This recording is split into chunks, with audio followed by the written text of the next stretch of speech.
The past few days were very special for the Chinese and Hungarian people. See the flags of China and Hungary waving in the wind? Yes, President Xi just paid the first state visit to Hungary in the past days. And I'm going to visit an old friend who also welcomed President Xi's arrival. Let's hear how he feels about President Xi's arrival. Dr. Balazs Orban is the political director of the Hungarian Prime Minister. He advocates dialogue and cooperation rather than decoupling or de-risking.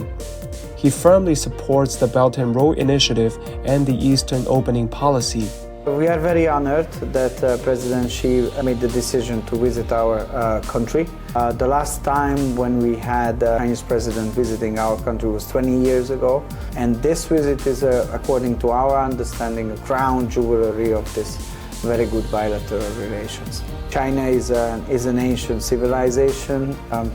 Hungary is an ancient nation, and we believe that mutual trust and respect and dedication towards peace and economic prosperity, these are the four forces which can bring the world further. Many more people are talking about bloc formation logics, that we should divide the world and we should decouple, de-risk from each other.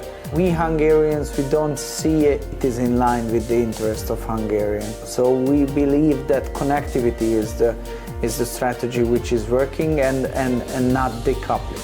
And Belt and Road initiatives, which was started by President Xi, it's a perfect example how to do so, because it's not just in theory, it's in practice. The flagship project what we have now is the Budapest-Belgrade Railway, which is a perfect example of this. The first in the region, which connects two neighboring countries' capitals. One is member of the European Union, one is not member of the Union, so it also connects European Union with neighboring territories. So it's a perfect example. This is what needs for our people. Well, the next new era, it's about electric vehicles. What we see is that the Chinese technology in that field, in the EV industry, is the most developed on the world. We are very grateful that we have this very good companies in Hungary, and we Hungarians don't believe that there are universal models.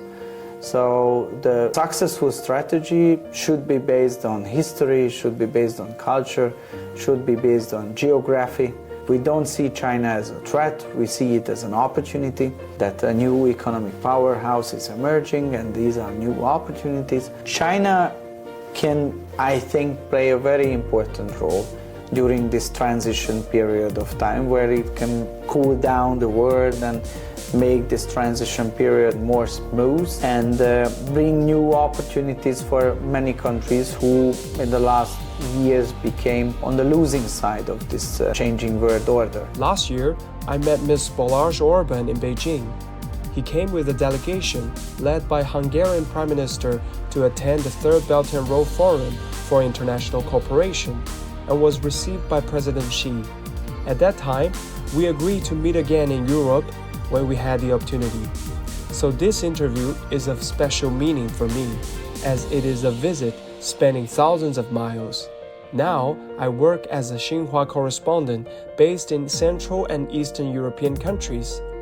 As I've worked here for over 6 months, I had a more intuitive and profound feeling for the land of Europe.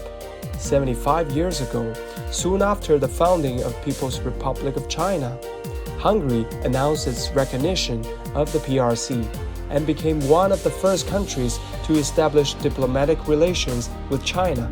Today, China's Belt and Road initiatives successfully docked with Hungary's Eastern Opening policy. We have seen a series of cooperation taking root and bearing fruit. Friends from Hungary told me that although China and Hungary are thousands of miles apart, the two countries have many things in common. Both have a long history and splendid culture. Their people are warm, friendly, hardworking, and pragmatic. And most importantly, they both choose to embrace the world with an open mind.